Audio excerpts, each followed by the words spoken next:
Abrimos una nueva edición de Café Financiero con toda la información necesaria para manejar mejor tu dinero. Hoy Juan Pablo Pizeta nos va a hablar de la renovación del acuerdo para mantener estables los precios de los cortes de carne más populares hasta fin de año. Patricia Canatelli nos va a explicar cuáles son las obligaciones que tienen desde hace pocos meses los propietarios de perros peligrosos de la ciudad de Buenos Aires. Y también más adelante vamos a brindar información sobre préstamos online para emprendedores, comercios y pymes. Y en el último bloque vamos a conversar con el ex secretario de Energía, Emilio Apud, para analizar qué puede suceder con las tarifas de servicios públicos luego de las elecciones. Comenzamos entonces el programa de hoy con información sobre los precios de la carne. Decía recién que días atrás se renovó un acuerdo que establece los precios de los cortes más populares hasta fin de año. ¿Qué tal? ¿Cómo andás, Juan? ¿Cómo estás, Ale? Bien.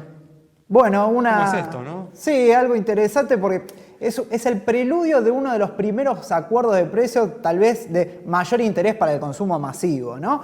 El consumo de los precios populares para carnes.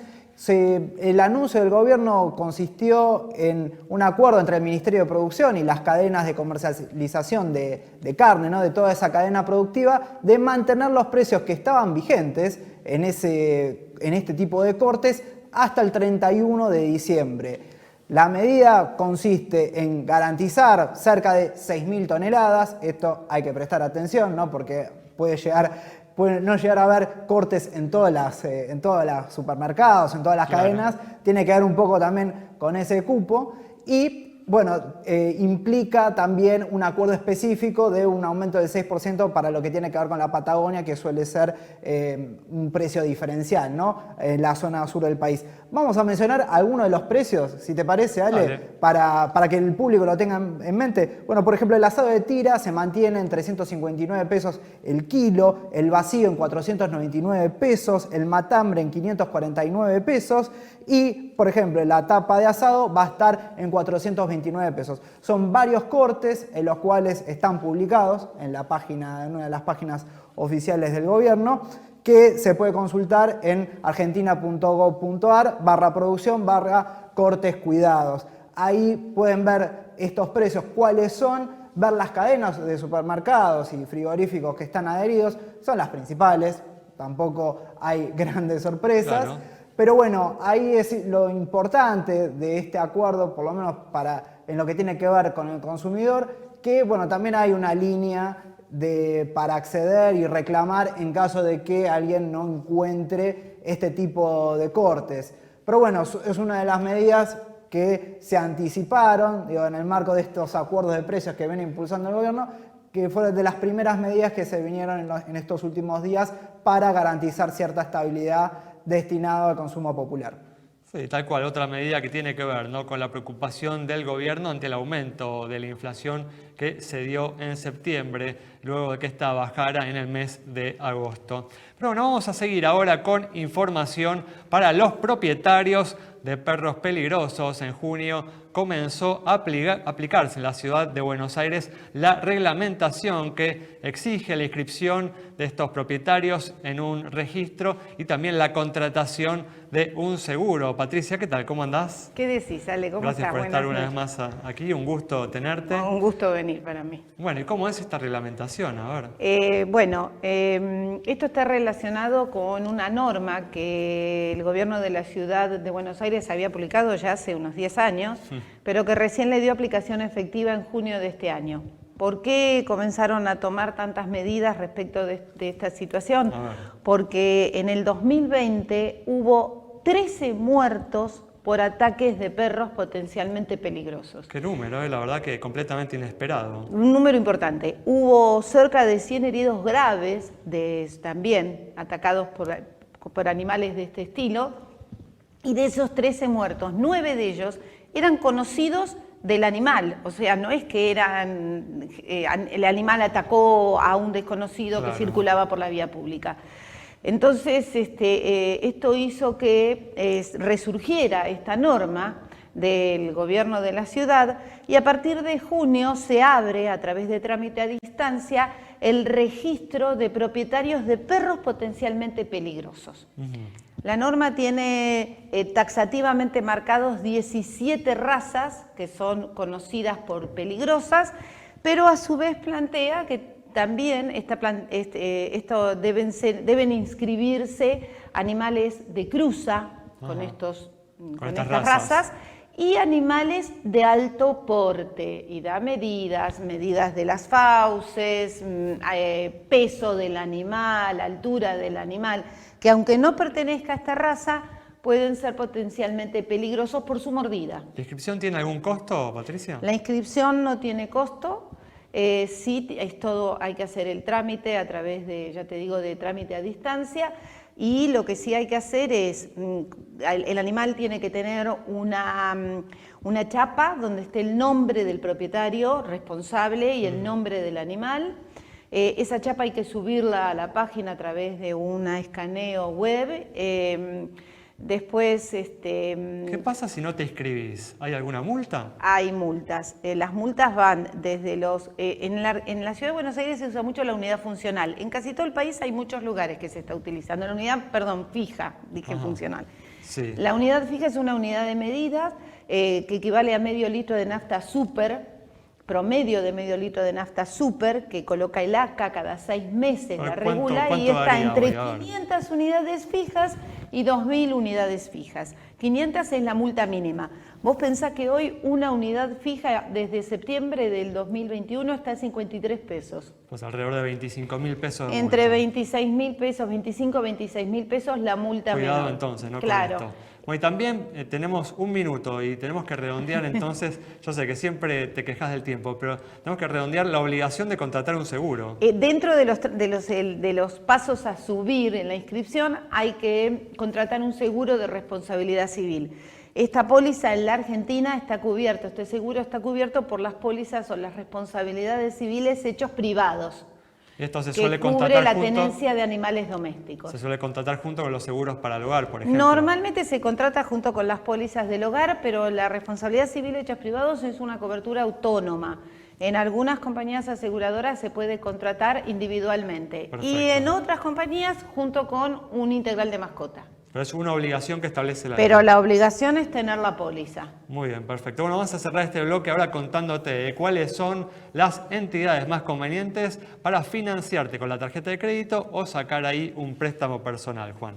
Sí, bueno, en momentos de bolsillos apretados y que tal vez no llegamos del todo bien a cubrir todos nuestros gastos, es importante tener en cuenta cuáles son las tarjetas de crédito y tal vez los préstamos personales que son más accesibles. Bueno, según un informe de la Defensoría del Pueblo de la Ciudad de Buenos Aires, en general las entidades del sector público, en lo que refiere a tarjeta de créditos, son las que ofrecen mejores alternativas de financiamiento. ¿Desde qué punto de vista? Desde el costo financiero total, ¿no?, que ofrecen las tarjetas de crédito. En general, recordemos que las tarjetas de crédito están reguladas a través de la tasa nominal anual, que está regulada por el Banco Central, ¿no?, en torno al 43% como máximo. Y en el caso de las tarjetas de crédito que ofrecen las entidades públicas, son el costo financiero que puede llegar a costar, ¿no?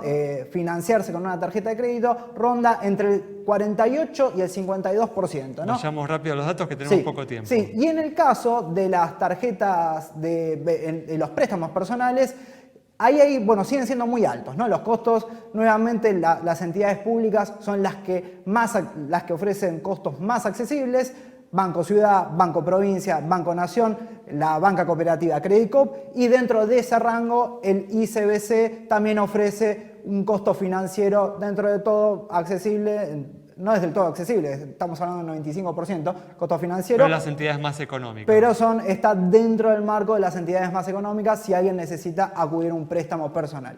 ¿Y las tarjetas de crédito dijiste las entidades públicas y alguna entidad privada? De ese orden está, dentro de las entidades privadas, está el HSBC. Muy bien. Pero ahí la diferencia es menor, ¿no? En los costos financieros el promedio es del 50% y en las privadas es del 60%. Por lo tanto, hay una mayor competencia, si se quiere, en ese ámbito. Muy bien, perfecto. Con esta información cerramos este bloque. Quédate con nosotros. Al regreso vamos a brindar información sobre préstamos online para emprendedores, comerciantes y pymes.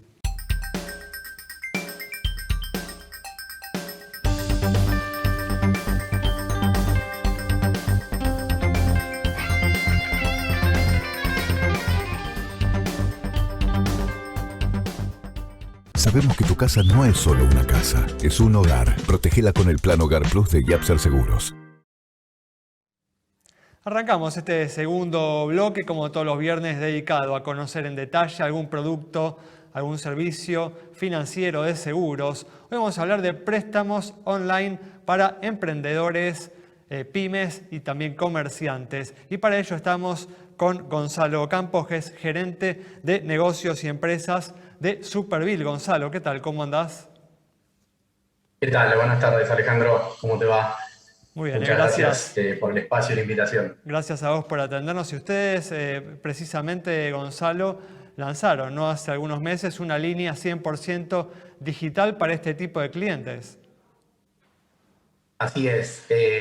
Hace muy poco, recientemente, lanzamos una línea que nosotros denominamos línea Express, que es 100% ágil, online y con muy bajos requisitos, que tiene como foco principalmente a los emprendedores que están iniciando una actividad, están iniciando un nuevo negocio, es una startup, y en el que habitualmente, ya con lo difícil que es emprender en nuestro país, habitualmente les cuesta mucho acceder a cualquier línea de crédito, ¿no? Nosotros lo que empezamos a ver con los clientes es que a medida que generaban generaban emprendimientos, nuevas sociedades, salían de un ámbito privado por ahí o de una relación de dependencia, lo que se encontraban cuando llegaban al sistema financiero es que no tenían una línea sin tener una antigüedad o tener un último balance. Entonces eso ya era una primer traba, porque para llegar al primer balance primero tenían que poder hacer evolucionar el negocio. Entonces, a partir de eso, lo que construimos es una línea que ingresan por la página del banco y se les da una asistencia hasta 1 millón de pesos, sin contar con ningún requisito o antecedente previo. O sea, lo único que nosotros miramos es los socios que están atrás de la empresa y sus actividades anteriores, pero no se les pide ni balance, ni ingresos, ni obviamente ni nada vinculado a un negocio que está iniciando. ¿Y dentro de esas líneas... Perdón, sí. Gonzalo, ¿cómo califican a la empresa? Entonces, ¿cómo determinan si prestarle o no? Bueno, la calificación está, como te mencionaba, en relación a los socios, ¿no? O sea, el socio y sus actividades anteriores o su experiencia crediticia a nivel personal es lo que determina su acceso al crédito para la nueva empresa. Esa línea es hasta 1 millón de pesos, como mencionaba, de los cuales son 500.000 pesos para préstamos y el resto es para cesión de cheques y líneas de sobregiro en cuenta corriente. Y lo interesante es que si además el emprendimiento está relacionado con una franquicia, nosotros tenemos evaluado las 40 franquicias más importantes de nuestro país, y ahí la línea puede llegar hasta 3.870.000 pesos. ¿En base a qué? En base a lo que conocemos del track record de cómo funciona cada una de esas franquicias. Y ahí el requisito único sería el contrato de marca que tienen con la franquicia y el contrato de locación de dónde va a estar ubicada cada una del emprendimiento. Para ir cerrando, Gonzalo, la gestión es 100% online, ¿no? Es 100% online, tiene muy poquitos requisitos, cargan obviamente cómo está compuesta la empresa, si es una franquicia o no, con quién está, con qué marca es la que está atrás. Y a partir de eso directamente se le da ya la línea, la propuesta, y en caso de avanzar también continúan el proceso de apertura de cuenta y de otorgamiento, todo de manera online. Muy bien, Gonzalo, muchas gracias. Cerramos entonces este bloque con información sobre préstamos online para emprendedores, comercios y pymes. Quédate con nosotros. Al regreso vamos a estar dialogando con el ex secretario de Energía, Emilio Apud.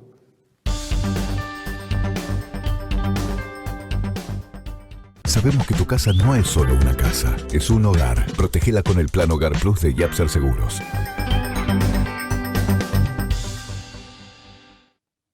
Abrimos este último bloque ya con la presencia de Emilio Apud, ex secretario de Energía, para analizar qué puede suceder con las tarifas de los servicios públicos luego de las elecciones del 14 de noviembre. Emilio, ¿qué tal? ¿Cómo andás? Muy bien, Alejandro, ¿con ustedes? Gracias por estar aquí una vez más. Y bueno, estamos atravesando, Emilio, un año en el que, como vos sabés mejor que nadie, los precios de las tarifas de los servicios públicos vienen aumentando, ¿no? Muy por debajo de la inflación. Esto ha provocado, ¿no?, incluso una interna en el Ministerio de Economía, ¿no?, entre el ministro de Economía y uno de sus subsecretarios. Bueno, ¿cuál es la magnitud del atraso, Emilio? Bueno, hay un número que lo define claramente, ¿no? Los subsidios energéticos solamente este año van a estar entre 9.000 y 10.000 millones de dólares. Y el año que viene puede ser más, ¿no? Y a ver, en relación al año pasado, ¿cuál fue el incremento? Con respecto al 2020, fue aproximadamente un 30%. Un incremento muy significativo. Y sí, porque volvimos con las importaciones de gas, ¿sí? Los planes de gas con una tarifa congelada. O sea, es que el incentivo que se le da a las empresas para que produzcan gas, ¿no?, es asegurarle un precio del orden de los $3.70 el millón de BTU. Pero la demanda cada vez paga menos, ya está pagando casi menos de 2, ¿no? Entonces, esa diferencia hace que aumente también los subsidios ahí. ¿Y los subsidios como porcentaje del PBI los tenés al dato? No los tengo actualizados, pero yo diría que están alrededor del orden del 60%, una cosa así.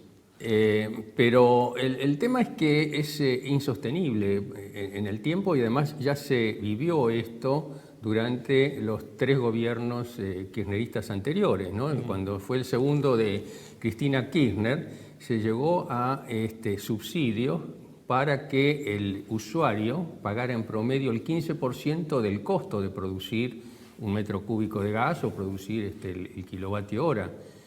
Y ese 15% hizo que se incrementara, o sea, al ser baja la tarifa, uno consume más desaprensivamente, ¿no? Claro, tal cual.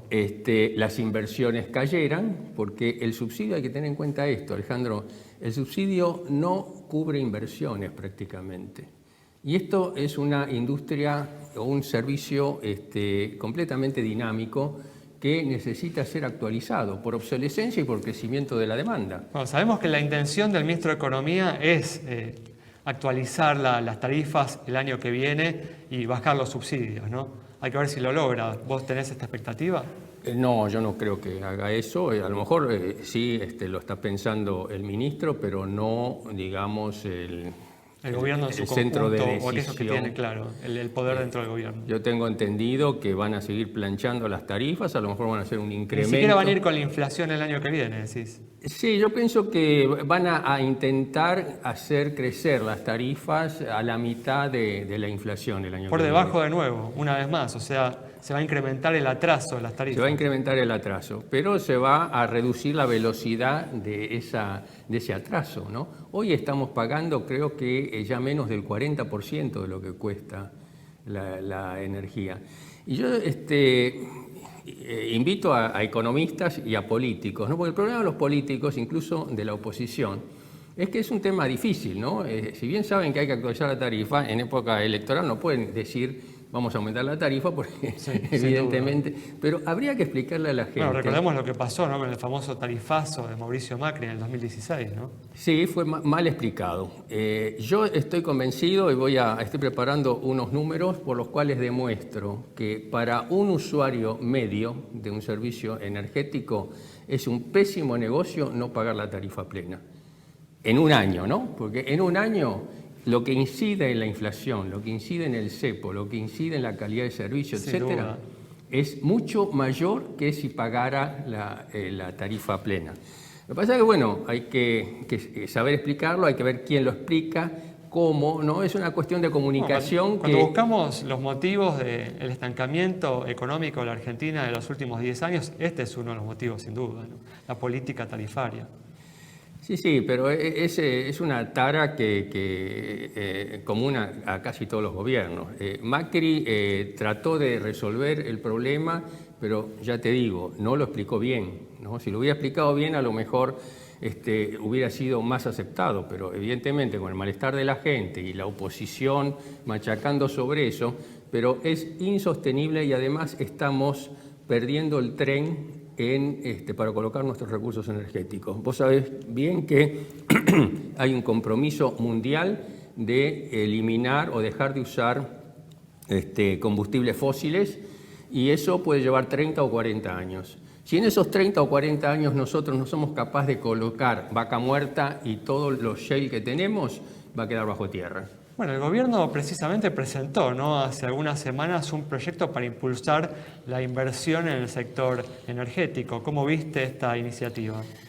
Primero diría que es inoportuna e impracticable, porque un subsector de la economía no puede considerarse una isla dentro del marasmo que es toda la macro.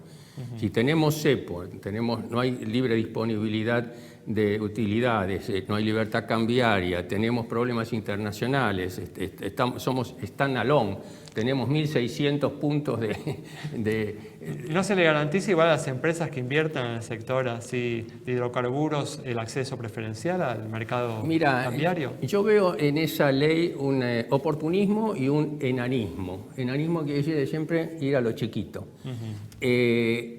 Los recursos que tenemos de gas y de petróleo son para 100 veces el mercado nuestro. Es decir, habría que revertir la situación. Hoy es el 90% es mercado local y un poquito regional, cuando tendría que ser 90% exportable y 10% local. Y eso no lo veo en esta ley y no la veo en ninguna ley hasta que no se resuelva el tema económico, que es recuperar la confianza. Acá el único que puede mover esto son los inversores extranjeros, ¿no? Y para eso se requiere un contexto macroeconómico que genere condiciones para la inversión. El pasado nos condena, ¿no? Sin lugar a dudas. Para ir cerrando, estamos en un momento en el que también China está atravesando, ¿no?, una crisis energética. ¿Qué está sucediendo ahí? ¿Cuáles son las implicancias a nivel global y para nuestro país? Yo pienso que es bastante complicado porque es una factoría mundial y pueden empezar a escasear algunos de los productos que hace. ¿Por qué? Porque primero está queriendo modificar un poco su matriz energética porque está muy carbonizada, es decir, el 60% de la energía eléctrica que producen es a base de carbón de piedra, carbón. ¿Y una transformación de la matriz energética de China hacia el combustible generaría un impacto muy importante en el precio, Emilio, del petróleo? Eso lo que está haciendo es que al cerrarse algunas minas, al romper un acuerdo que tenían de provisión de Australia de carbón, les está faltando carbón. Entonces, el gas que está muy demandado en todo el mundo no les alcanza. ¿Sí? Entonces, ahí yo veo un nicho importante para dentro de 7, 8 o 10 años. Tratar de colocar a través directamente de un canje, no es necesario, ¿no?, el gas nuestro por otras cosas, a lo mejor por la deuda con China, pero incluso en Europa están muy ávidos del gas porque por más que se haya hecho el gasoducto del norte, bueno, evidentemente no quieren depender de Rusia, ¿no? Muy bien, temas muy importantes entonces sobre el sector energético, lo que hace, ¿no?, al futuro económico de la Argentina. Cerramos con el análisis de Emilio Pudex, secretario de Energía. Nos reencontramos el próximo miércoles a las 20:30 aquí en Metro.